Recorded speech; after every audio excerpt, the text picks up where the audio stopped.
Get set for final qualifying here at Surfers Paradise, a session in which Sebastian Bourdais may take the Vanderbilt Trophy. Quite unusual in world motor racing to win a championship after a qualifying session, but that may well be what happens as we take a little ride with the Vortex Flycam here. 450 metres of cable, more than 400 kilos of tension on the Kevlar composite carrier of this amazing bit of gear, and that will help us through this session and indeed the rest of the racing this weekend. I sounded like Crompton there for a minute. Yeah. And on that subject, very soon we're going to be joined for special comments by Ryan Hunter-Ray. I was going to break a big story here and say that Ryan had stitched up a drive for next year, but sadly that drive was stolen away in the last seconds by Neil Crompton with his blistering 5-lap session yesterday.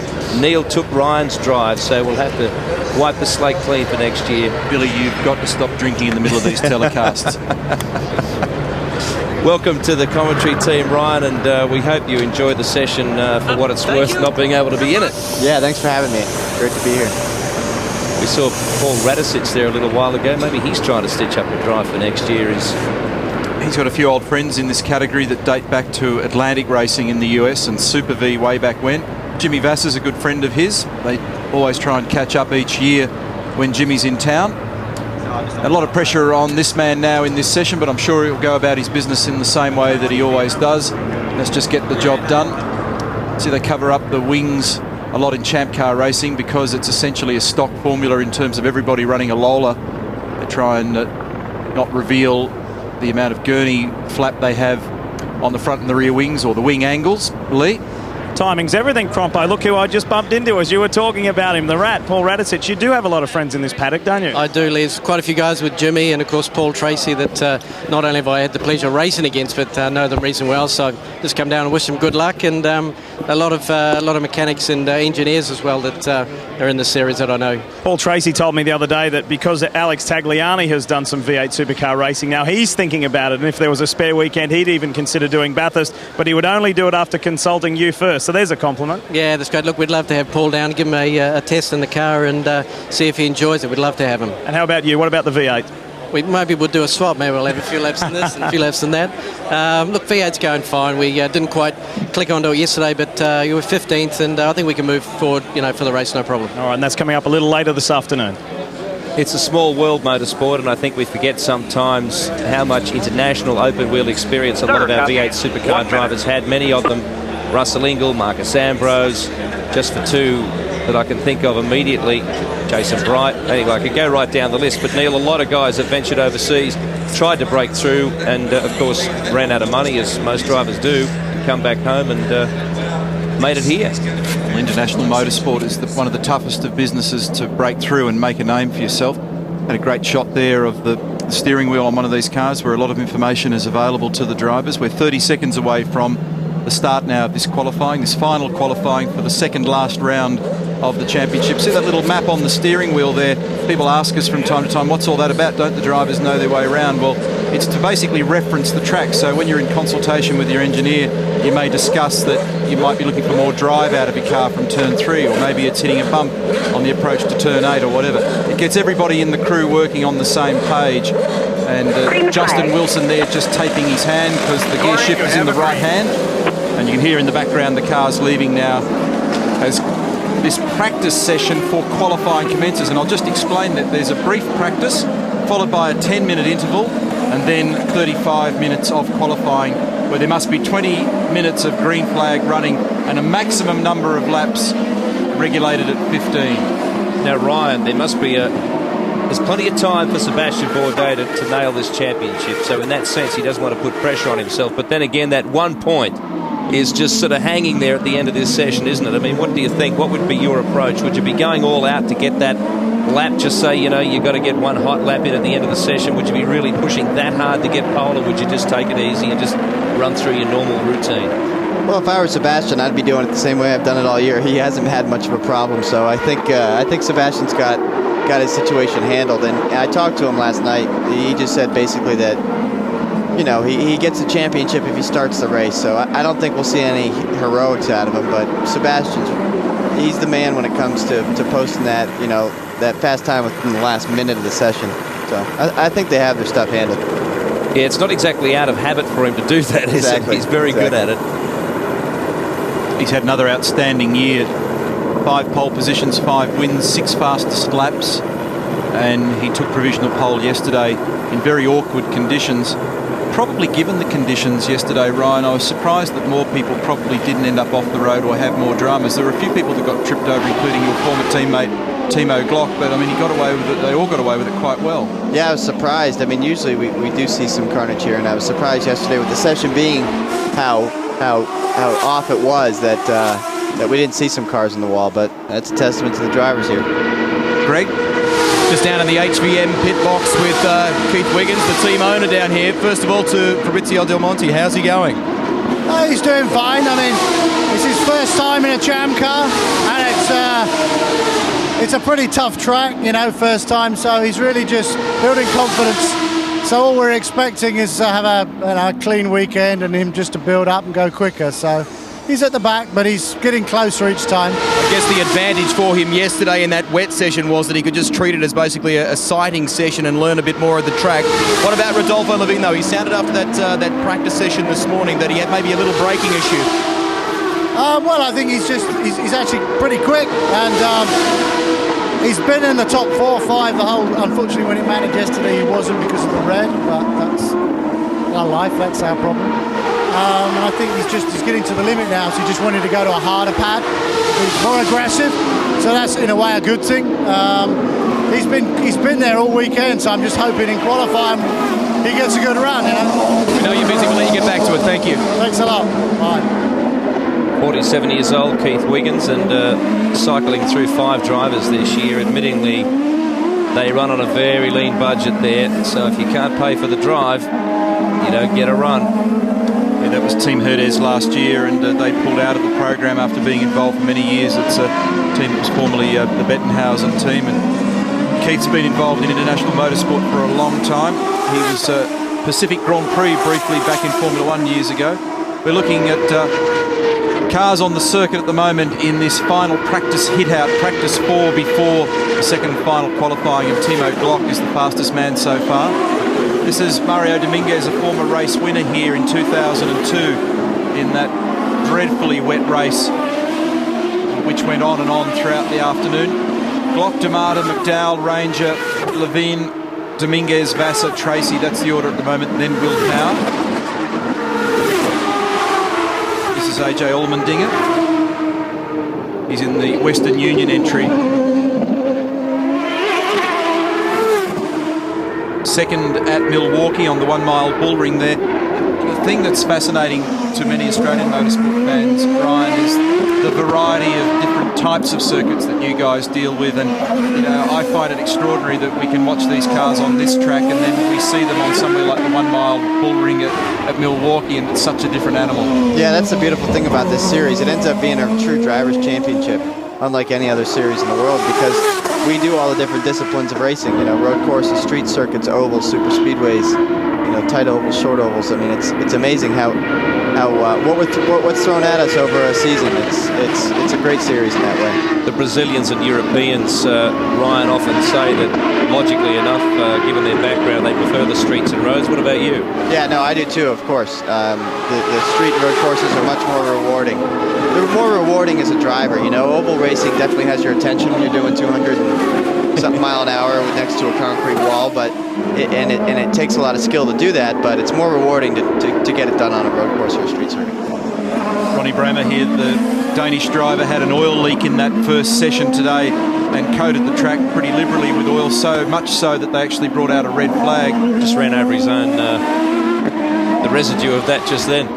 And they've obviously got that car sorted again now, and they had problems yesterday, so this is actually the first opportunity he's had to lay down some decent laps. It was all weather affected yesterday, so he'll be just trying to come to terms with what sort of a car he's got underneath him at the moment.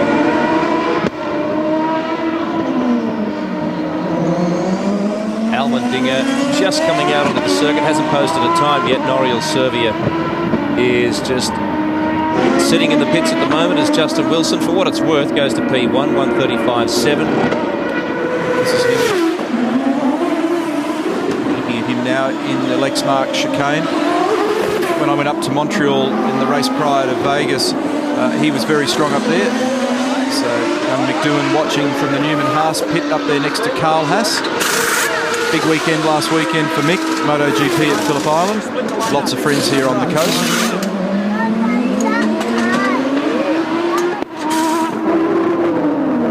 Top times. This is practice. The serious side of the session is still to come. Chris D'Amato goes to P1 into the 134s.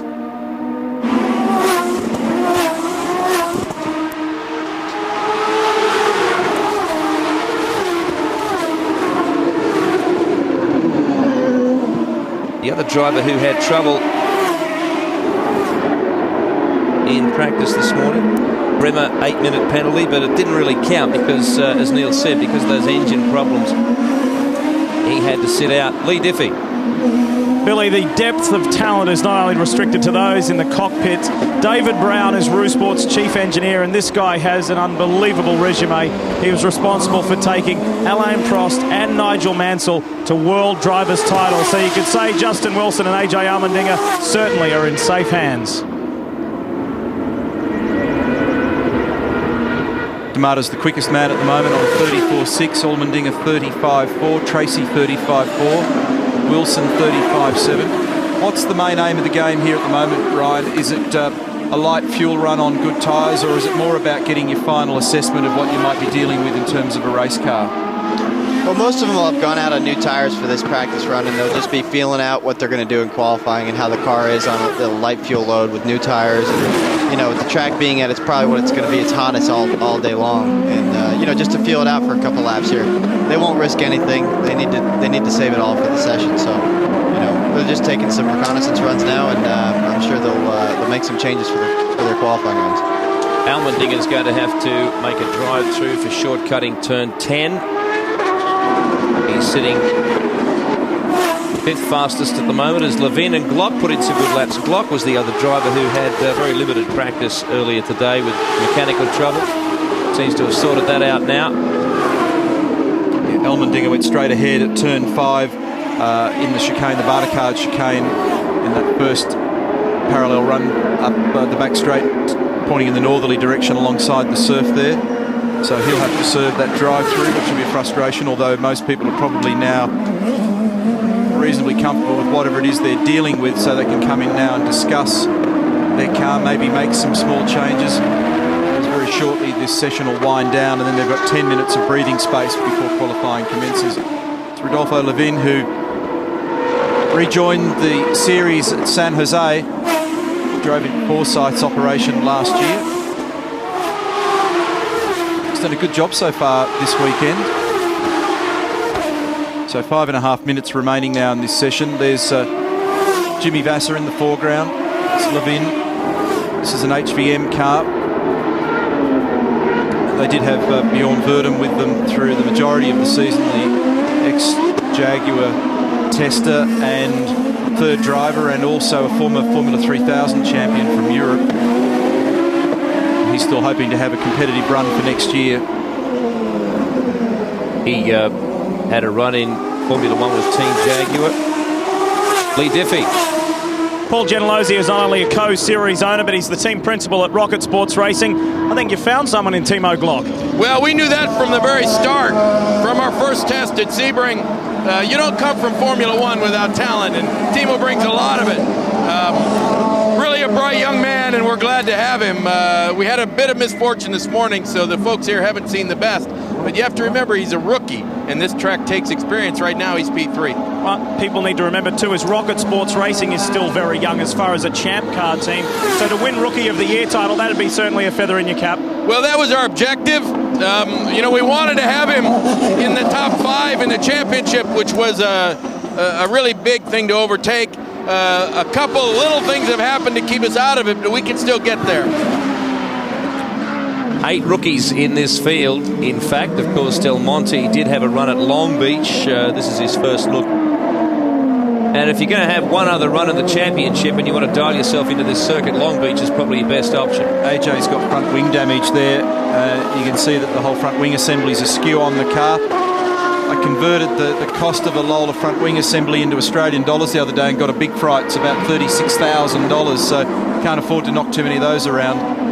Yeah, and that's a light shunt, and that's and you're talking big money. You can see that little bubble on the right-hand side of the tub at the front. We had a glimpse of it there on AJ's car. That's also where the timing transponder is positioned on these cars this year. Demata 134.47, Dominguez and Glock also in the 134s. Then Wilson, Tracy, Levin, Almendinger. Bourdais down in 14th, but of course he's just running around, setting himself up for the final 35 minutes. Servia is out on the track. 10th fastest at the moment. In fact, he's dropped to 11th because Bourdais has leapt up to 4th fastest. Put in a 1:35.1. Less than 3 minutes now in this brief practice session. And there'll be a break of 10 minutes. And it looks like we'll have a dry 35. Of course, the red flag will eat into that possibly. We're pretty lucky yesterday. I think we only had 4 minutes under a red flag in the session. So the drivers had a fair bit of time on track. There have been a number of the lesser experienced drivers this year who have complained that red flag in qualifying has really hurt them in their build-up to a good grid position. Looks like Sebastian's on a pretty hungry lap here at the moment. He used a lot of the curbing down at turn 3. Had the car well across that, and its ride control is beautiful, which has been one of the hallmarks of these cars for really the last few years, Ryan. They can throw the cars around, use a lot of curb.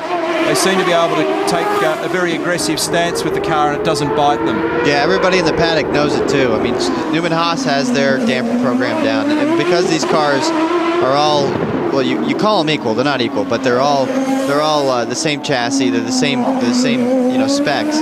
But what you're really doing is most of your races are on street circuits, so you're trying to get your damper program as best as possible, to handle with these bumpy streets. And it's not like Formula One where you're just on smooth circuits all year long.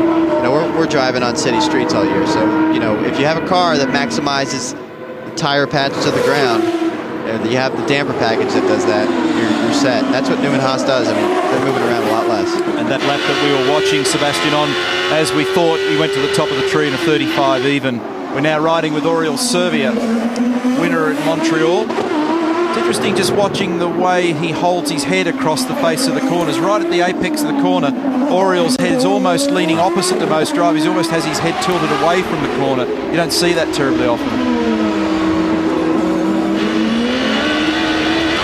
Second gear power oversteers just as he has to one-hand the car, where he goes through a series of gear changes through second, third, fourth, ultimately to 7th gear and just on 300 kilometres an hour into this blind right-hand turn for turn 1. Let's just ride with this car and look and listen at the sight and sound of the ChampCar on this track.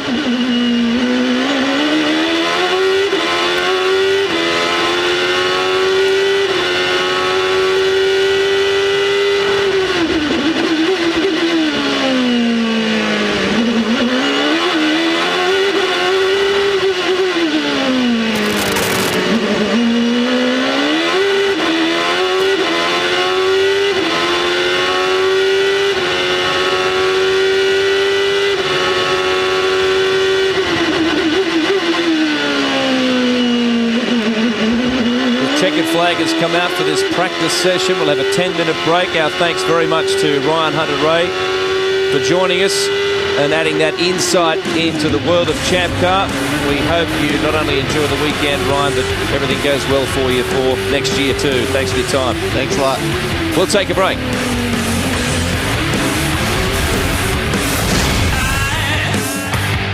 Ryan, is it only?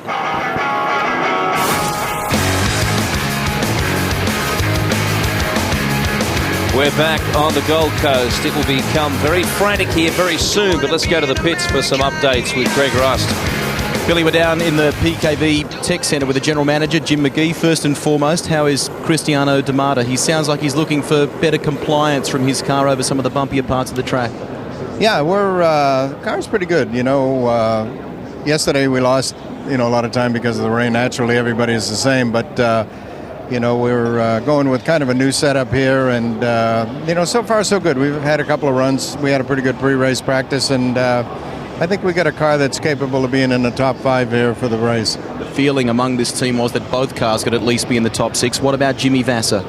Yeah, he was really good in the morning warm-up on old tires, and he went out on new tires, not quite as good as he thought, so he's going to make another change before qualifying. But both the Bell Micro and the Gulfstream cars are really in pretty good shape. Thanks for your time. Good luck. Thank you.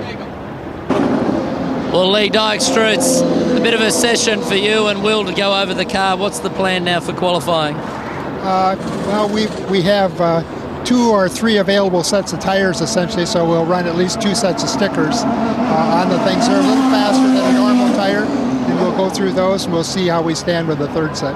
What about as far as car setup now? Obviously, he's chasing the circuit and setup. He was pretty happy with the way it is, so because of the limitation of times while you're running it doesn't give you much room to make adjustments. So he's pretty happy going in here the way we are. You've got a lot of experience and connections back here in V8s in Australia as well. What do you think of this new young talent? I think he's great. He's certainly going a long ways, and he's a very, very good driver. Thanks, Lee. Yep. Eric Zito is Paul Tracy's engineer. Are you in good shape for this session? Yeah, I think, we've made a couple of changes in this practice session, and, for sure the conditions are pretty hot, pretty slick out there. It's going to be a tough fight. There's a lot of quick cars out here, but I think we'll be okay. No rest for the weary. Just saw PT studying a track map. What was he doing? Yeah, he just examining the sector times. We have the ability to just show him where we're fast and where we're slow, and I think there's a couple of sections where we're actually quickest, but, Sebastian definitely has us on, definitely 2 or 3 of the sectors out there, so we're just going to try to make some improvements and address those areas. Typical Queensland warm, humid day. This is going to be a fiery qualifying session. And we'll take a break to pay a few bills and come back with some hot qualifying for you for the Lexmark Indy 300 2005.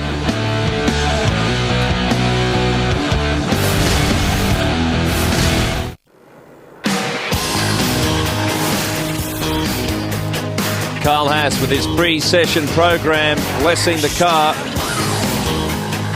and saying a few prayers for his drivers. That's Oriol Servia's car there. He's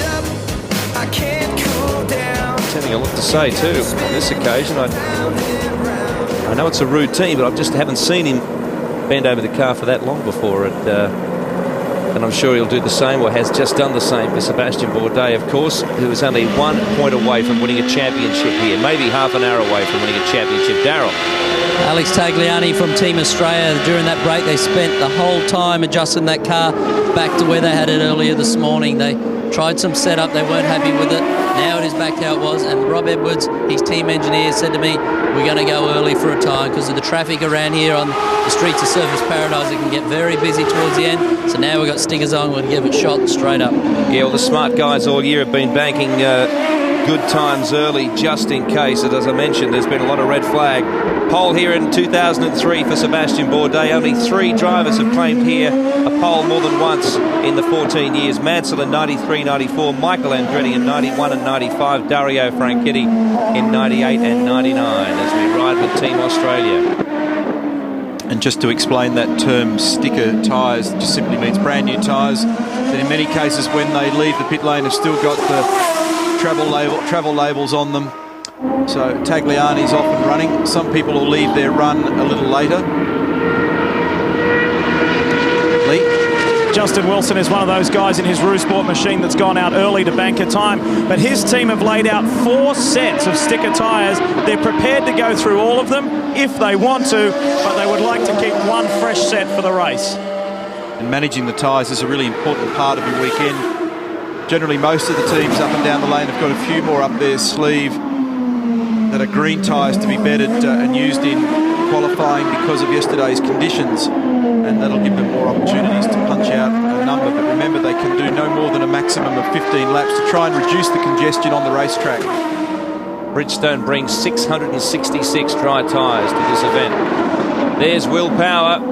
Had the rear brakes just temporarily locked very late in the stop then, just a little. It just started to hop into the corner off the rear brake.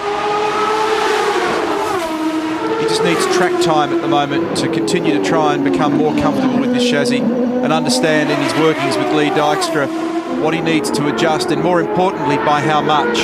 Takes a little time to bottom out in the car, and once you've got your brain up to speed and you've got the most out of yourself, you then can start to delve into the way in which the car's behaving and try and find pluses and minuses where they're required.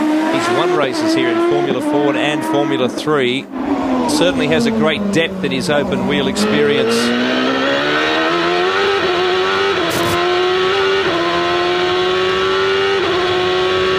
Onboard camera here past the pits on the left, starting to size up that braking approach to turn one. They get well around the corner in these cars before they brake. Try and wash off the minimum amount of speed. Get up on that apron there on the left. Second chicane. Car just burst into a little bit of second gear, wheel spin on the exit. Another blind approach to turn 3, very bumpy here, just breathing onto the rev limiter. Second briefly in third, and second again for turn 4.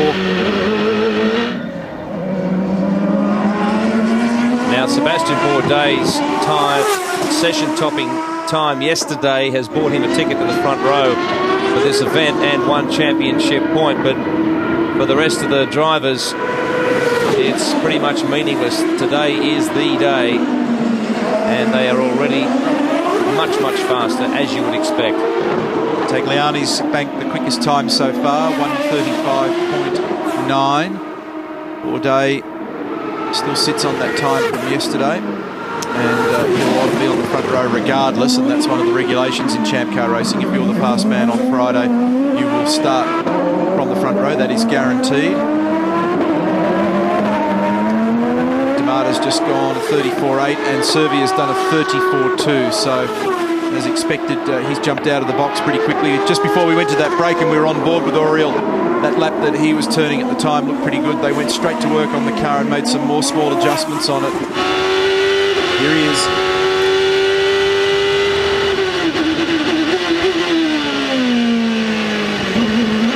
Once again, notice that the Newman Haas cars are very aggressive across the top of the curbing. Car stepped sideways in second gear as he came out of turn 3. Didn't quite climb the curbing at turn 4 then. It's kind of strange that Bruno Junqueira took the Pacific Air car to win Montreal. Mistake. Yes. He had the rears locked, and then as a result of that also pinched the front left, so he actually found himself beyond the maximum under brakes down there that time. Greg Russ. While some of the drivers are going for a time early, the man who could clinch the championship, Sebastian Bourdais, currently sits here in pit lane. One of the engineering team is Tom Smith. Did you try anything different during that final practice before qualifying, or are you happy with the base setup on this car? We tweaked the setup a little bit just to make things more to his liking, but the fact is we don't have to do much different. I think we're pretty well set. Just stick to our plan. What is the plan? Do you guys want to nail this championship this afternoon and have it done? Absolutely. We're not going to leave anything on the table. Go for it.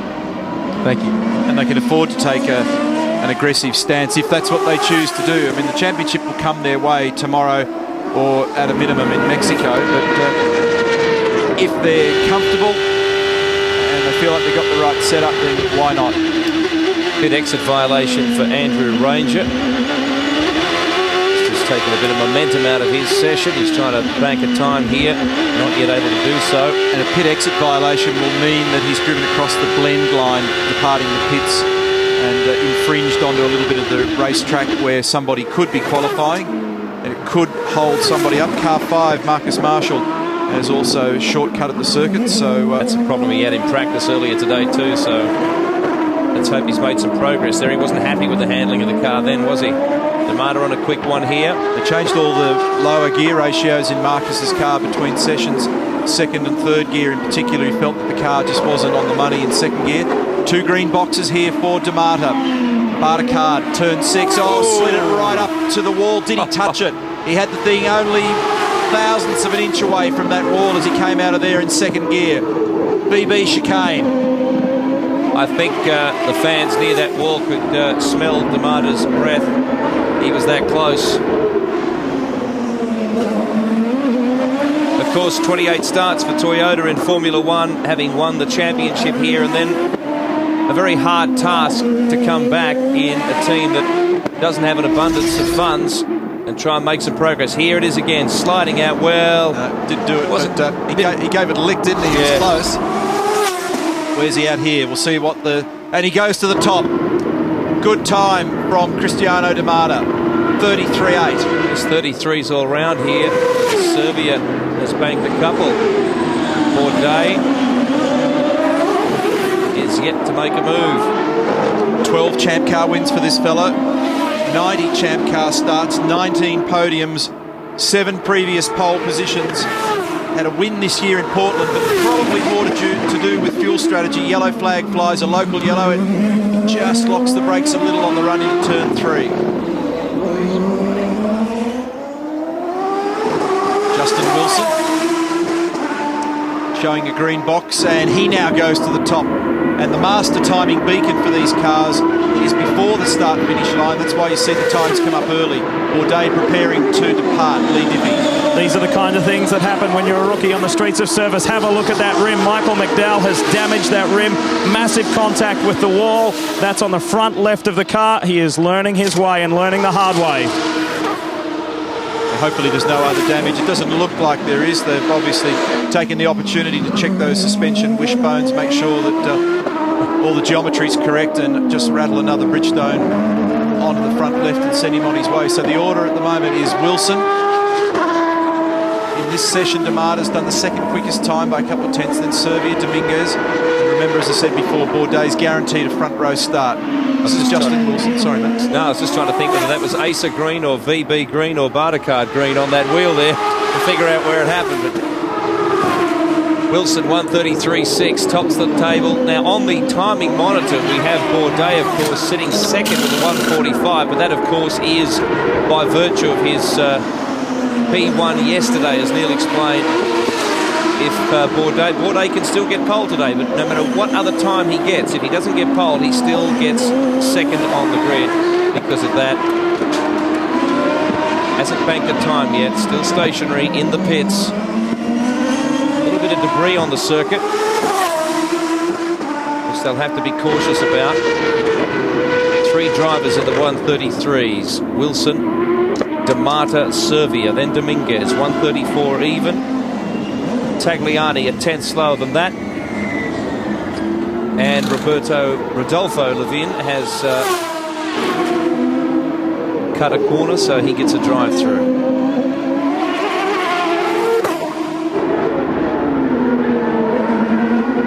D'Amata again working up to good pace here.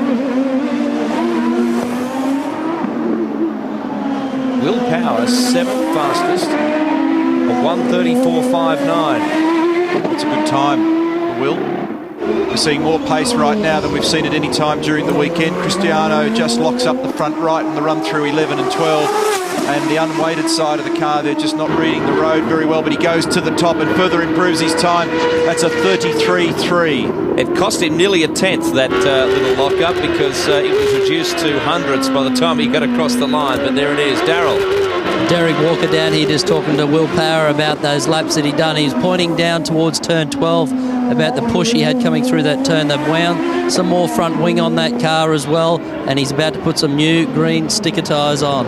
Chris D'Amata is back in pit lane, and so too is Oriol Serbia, and they're throwing some new rear springs at this car of Serbia's. And as I say that, Sebastian Bourdais' car has been fired up for his first crack at what hopefully will be his pole for this round.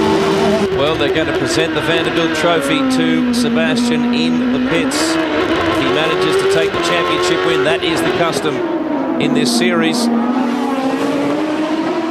Paul Tracy, who knows that the championship is not there this year, but he is a dead set racer, and he takes it session by session. Contrasting, a little bit of a step out there for Tracy on the brakes. Okay, on the exit, still a very quick time. We'll see what happens on this second sector. But that's one of the reasons why Tracy and Bourdais have been at loggerheads in recent times. They are very, very different people. Paul has always been red hot, wears his heart in his sleeve, and his comments. And Michael Andretti has gone to another series, so he had to find somebody to play with, and it's Sebastian Bourdais.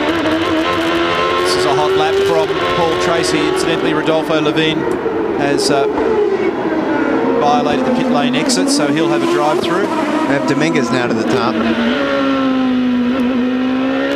33.35 for Mario Dominguez. He's in tune with the racetrack at the moment. Tamada's running well. Tracy looks like he's quick. It should be a heck of a shootout here for pole position. Well, the top 7 drivers in the 133s, capped by Serbia, who's only 8/10 off the pole pace. Jimmy Vasser jumps up to P6. Tracy, 33 even for Paul Tracy. So he rode with him for most of that lap. Awesome time, the quickest of the weekend so far for the Canadian. And he gets out of it and comes back, thinks about adjustments and whether he'll take another set of tyres. 8 drivers now within a second.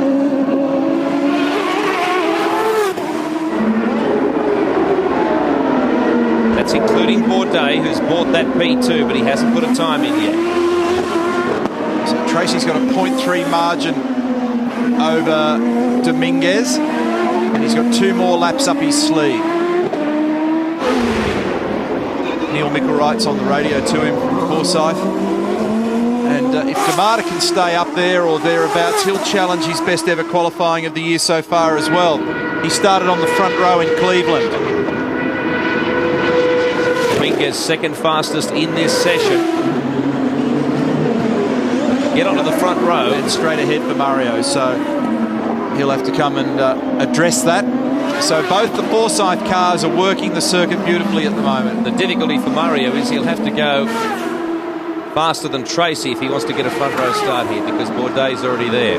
Car 4, Fabrizio Del Monte, is also straight lined that first chicane, the Lexmark chicane, so he'll have to do a drive through. The man we're looking at here at the moment, Mario Dominguez, will be doing the same. No red yet, thankfully. Still 20 minutes to go in this session. Will Power 10th fastest, Marcus Marshall 11th fastest, and there has to be some rivalry there between the Australians, and they are the top 2 rookies at the moment on the timesheets. Lee. Well, the reason why Paul Tracy has been a champion and a winner here is he does not settle for second best. Neil Micklewright just told me he's on his way in. He'll take a quick break. They'll have a chat about it, and he'll give it one more go on this set of tyres. You may be able to see from this shot here, this is the front left on Cristiano Damata's car. The PKB Racing team are bleeding the brakes. It sounds easy for me to say, doesn't it? All the way around on this car. They're going to throw some fresh rubber at it and send him shortly. The reason they do that is the driver will be complaining about the brake pedal, or AJ Allmendinger just shaking the fist. I didn't actually catch who it was. It's Nelson Philippe. So he's not happy about that. So when you're held up in qualifying, it can be particularly aggravating. So just going back to that brake bleeding issue, sometimes the system can aerate a little and the brakes get massively hot around here. This is one of the toughest, if not the toughest, circuit on brakes on the tour. So they just crack those bleed nipples open on the brake calipers, bleed some oil through, make sure that the pedal's up high and firm for the driver, and give the driver confidence as he attacks the braking areas on this very, very fast track. Bourdais out. He's done at 1:35. We're building up to a very interesting conclusion. We'll be back. You know we tried to make you understand.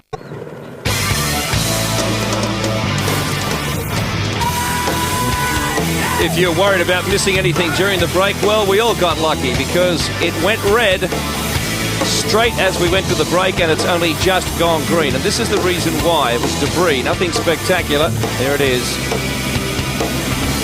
Front wing end plate on Nelson Philippe's car, and a fair bit of that front wing assembly torn off on the car across the top of the tyres there through the VB chicane. And the little end fence and rubbing strips have been torn off it, so they'll need to rectify that. So for many people now, this is showtime. They may have one set of tyres left, but it's not just a question of where you're at with what you've got in terms of tyres, it's how many laps you've got available to you.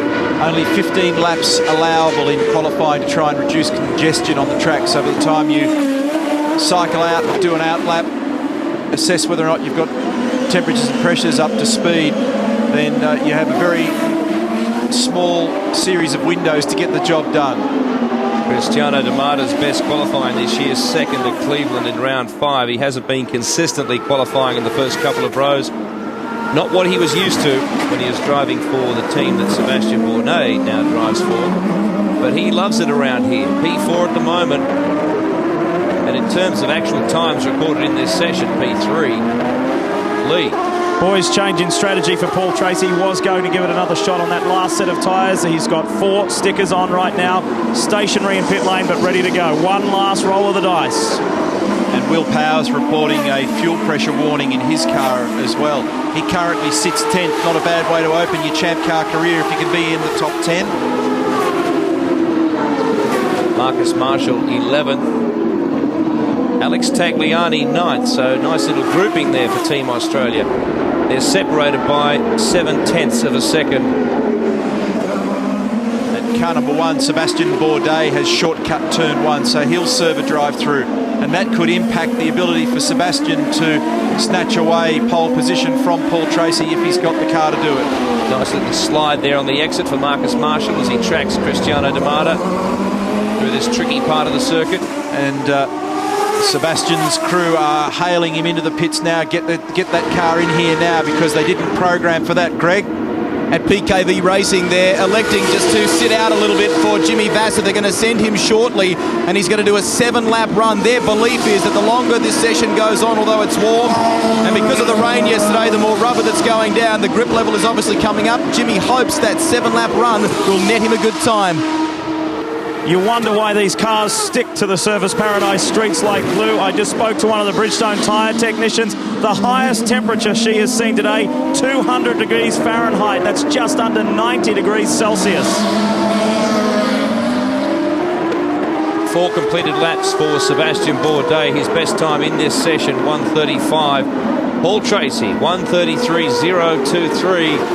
Mario Dominguez, second fastest, but stuck on third at the moment with Bourdais in the middle, 1:33.1. They're going to bring Bourdais in on this lap and put more front wing into that car, so he's got a little more understeer in it than he'd prefer, and that will almost run him out of time, so they'll come in, do the front wing adjustment and send him back out.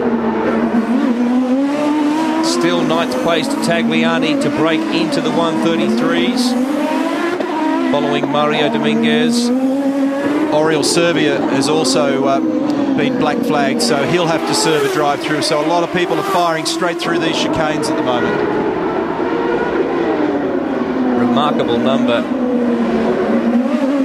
yesterday, even in the wet conditions, more than 70.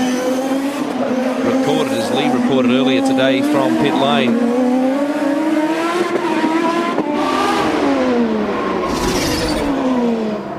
And there's Oriol just going straight through the grass at the Bartacard chicane because he had the brakes locked on the run into turn 5 and then just had to sneak round to the right so they didn't ride over the top of the tyres.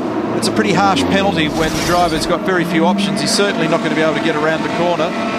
So this is his teammate, Sebastian Bourdais, with one hand on that cup.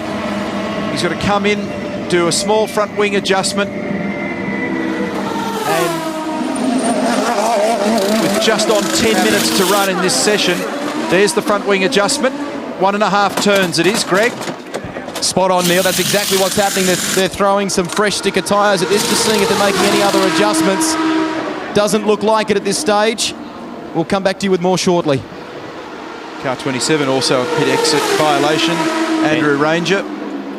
And you can see all those stickers down the side pod there, signifying the pole positions and race wins for this man this year, Lee. Neil, keep your eye out for Tracy. He's just left his pit box. 9.5 minutes to go. We'll see if he can maintain P1. Starting to bubble up here. 9.5 minutes to go. It's going to be a shootout between Bourdais and Tracy. Can anybody else do a raid run? D'Amata's threatening. Dominguez is threatening. Wilson's been strong all year. Jimmy Vasser's lurking as well. This is Michael McDowell, Star Mazda champion last year, Rookie of the Year in that series the previous year. He's done some Grand Am sports car in the US this year. He's on the front right brake, just locked up a little on the approach to 12. This is coming onto the front straight, if you can call it that. He's been sharing a car this year with Memo Gidley. Pit exit violation for Paul Tracy as well. So he's gone across the blend line as he's departed. Here's Jimmy. He's 6th at the moment. 1:33.7, his best time. 7 laps completed for Jimmy Vasser. The other aspect of this, of course, as you have the infiltration of red flags in these sessions, is management of traffic as well as the soft tyres.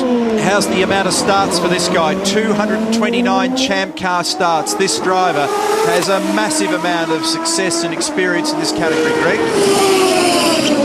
They have just sent Sebastian Bourdais out for a crack at this in between time. Oriol Servia is back in the pit lane, and they've made exactly the same front wing adjustment to his car.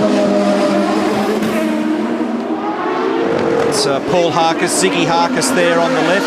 He's having a battle here with Craig Hampson, and Craig is the engineer for Sebastian, and this will be about that drive-through penalty. Dominguez goes to the top of the times with a 1:32.8. Well, first time into the 1:32s this weekend. We had eyes on Tracy, but it was Mario Dominguez, former winner here in horrendous conditions. A race that perhaps should never have been run, but nevertheless it goes down as a W on his record. And right now he has P1 as well. He's up in the first split on this next lap, so he's still got life in these tyres. They might still be normalising temperatures and pressures. That's a great time of 32.8. Oh, he makes a mistake at a critical point, locks the rears on the run to turn 4, and that'll be frustrating for him, but that's what happens when you're surfing the edge of the grip performance of the car. That extra front wing that they've put into both the Newman Haas cars is good for about 10 kilograms of additional downforce. So they're looking for that extra bit of point in the car. Here's Wilson. Elmendinger, I apologise. That mistake cost him a second. Now here's a quick one for AJ. He's in P7 at the moment. That's 6th fastest in the session.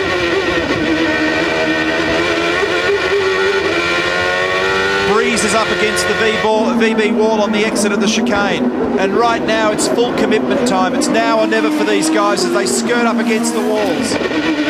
32.8 is the target time, set by former race winner Mexican Mario Dominguez. You've got to manage traffic, you've got to manage your mind. You can't afford to lock a brake, you can't afford to rub a wall.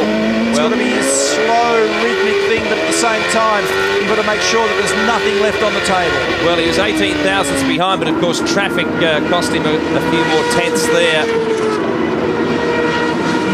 Dominguez, 1:32.87. Now that's a target for Sebastian Bourdais, whose best time in this session so far after 6 laps is a 1:35.2. Tracy in P3, then Elmendinger, Cristiano Damata, Justin Wilson, Jimmy Vasser, Oriol Servia, Alex Tagliani. Will Power still in the top 10 on the edge ahead of Marshall. Then Levine, Block, Philippe, McDowell, Bramer, Ranger, Sperafico and Del Monte. 5 seconds separates 1st to 19th.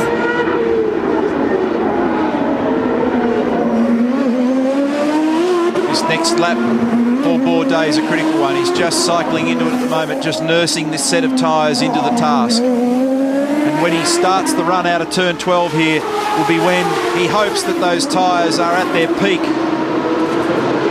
Damata. Just over 5 minutes to go in the session now.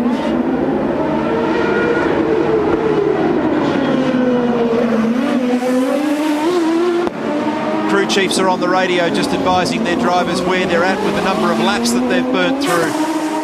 This is Mario Dominguez.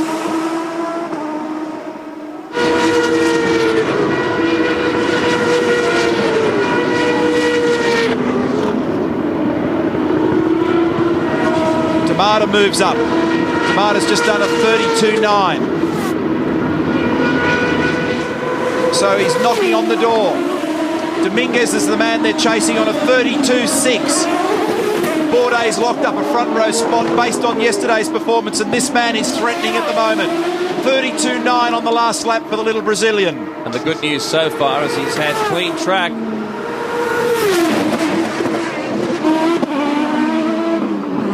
And he's going very, very quickly up on the first sector. As we go back to Bourdais, with time running out, a little side shift there won't help. Absolutely at the maximum for Bourdais on the exit of the chicane. This is turn 8. And no traffic. space. on the exit there. 2 green boxes, 1 red, and that'll be where he just got a little crossed up on the exit of the fast chicane. As you pointed out, Billy, he's got traffic. Does that make an impact here? Yes, I would say it does, most certainly. That hurts Sebastian when he can least afford it. Yeah, Justin Wilson there. 33.3 was the lap time, and the best so far this weekend for Sebastian. Problem for him now is he's trapped behind this car. Yeah, he was just waving his hands in frustration there, so now he's going to have to back off and go find a space somewhere. And in terms of time, that space is now down to less than 3 minutes. So 1:32.6. Timo Glock has just replaced Will Power in the top 10. And D'Amata's further improved his time to a 32.7. So it's a 32.667 for Dominguez. Serbia to the top. 32.6. So Serbia now, P1. Bourdais, of course, stays in P2. So that drops Mario to P3. Then D'Amata, Tracy, Allmendinger, Wilson, Vassar, Tagliani, and Glock. That's your top 10. Will Power just outside that. Ahead of Levine and Marcus Marshall, 13th fastest. Greg.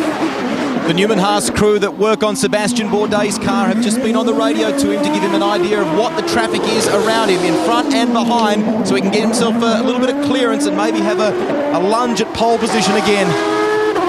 Marcus Marshall's best qualifying was in the latest round at Las Vegas. Qualified 10th.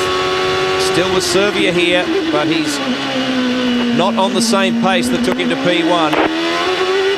Oriol has never had a pole position in ChampCar competition, but he's had 3 front row starts in the last 4 races. I understand also that Paul Tracy's got a problem. He's showing position 5 at the moment. It could be a broken rear suspension on his car, I'm hearing, so he may have rubbed the wall somewhere. What's Bourdais got? So 32.6 for Serbia. Bourdais 33.3. Dominguez 33.6. Well, Serbia's last chance is coming up. No, he'll have one more lap, I think, but Bourdais, I think, is on his last lap. Serbia. 1:32.6. Gee, he was deep into turn 1 here and just barely squeaks it through. He had the rears locked on the way in. So it's all or nothing now as the clock ticks down. Less than a minute to go. Could this be his first pole position in ChampCar? Oh, Bourdais. And can Bourdais take it back off him as he just locks the front end? It's an awkward manoeuvre through 6. He got it crossed up and slid out the other side, but he still took 2 green boxes up. Nearly 2 tenths in the bag. How much did he lose on that last chicane as he negotiates this one? Slide. Very awkward exit, but he had lots of speed. This is spectacular stuff from Bourdais. He's dropped time. That's a lot to make up in one sector. The odds are against him. Serbia still in P1, 1:32.6. That's 1:32.61. Dominguez, 1:32.66. Ever so close. And if he can get pole, this is for the championship. The checkered flag is out. Well, Bourdais does not do the job. And Serbia looks like he's grabbed his first ChampCar pole. 5th fastest for Bourdais, but of course he does remain on the front row. It'll be an all Newman-Haas front row unless there is something coming from nowhere in these last few seconds. There are only a few cars still on the circuit. And Oriol's car's stopped. That's why there was all the puzzled faces back there at Newman-Haas. He might have been extremely light. We saw McDowell run out of fuel at the end of the first practice session there. Will Power's reporting no fuel pressure in his car, so he must be down on juice as well. Power in P11, and that looks like where he will stay. But considering Tagliani did a 1:34.1 and Power did a 1:34.5, that's not too bad. Marcus Marshall only a few tenths behind him.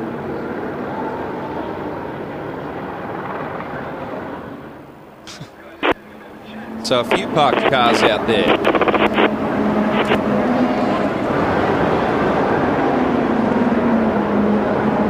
Great breakthrough for Oriol Servia.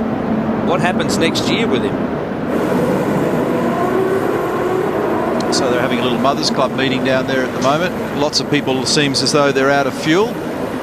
And the job's done. There's Will Power. I said that he had a low fuel pressure warning, so he's stopped out there at the moment. He's ended up in 11th position in his first ChampCar. Right, this time. So that's on board Will's car. There he is. And Team Australia cars, 9. And let me see, 11 and 13.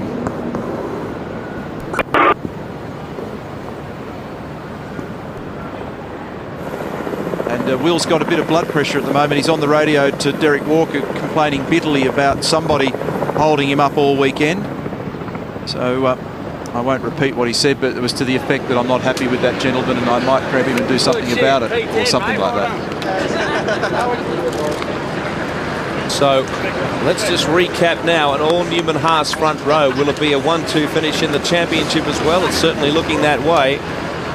Although 10 grand at stake if you can leap ahead of a rival in terms of championship positions at the end of the year. So there's a lot to play for further down the order.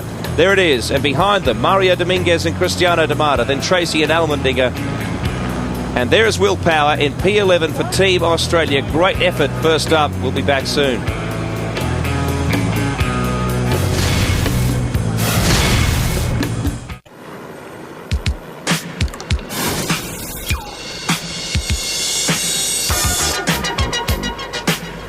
Well, there's not a huge amount of pressure on, but things didn't quite go to plan for Sebastian Bourdais, or indeed this man, Paul Tracy, collecting the wall there in a nasty way. As it turned out, it wasn't Tracy who spoiled the party for his arch-rival. It was his arch-rival's teammate, Oriol Servia. His first pole position. Paul will now go back and have a think about that. Sebastian Bourdais, everything is on his side, so there's no great worry there.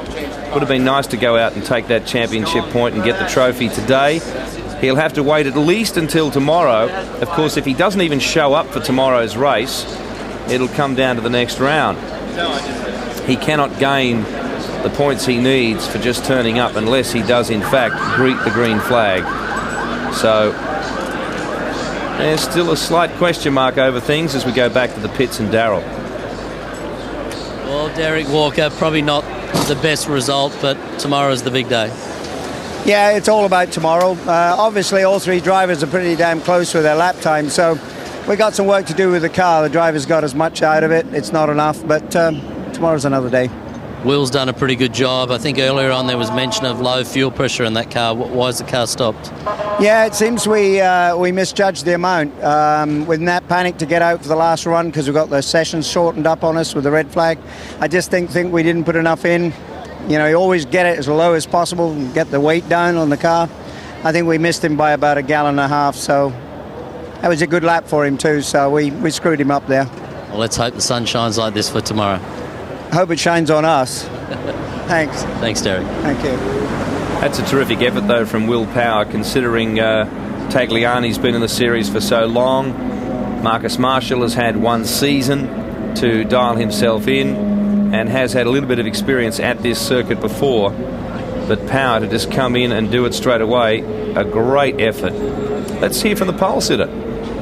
Well, after 97 starts, Billy, the Bridgestone Pole Award goes to Oriol Servia. That must feel fantastic, but the team played a joke on you on the radio. They radioed you and said, no, you're P10. Well, TC, it's known that has a very big sense of humor, you know, and right this kind of moments is when he uses it. Yeah, they told me I was P10, which I couldn't understand because I thought I did a pretty good lap. At least I tried my best, and I'm very happy. We've been very close many times today. It definitely was great. Great for the crew. They deserve the pole.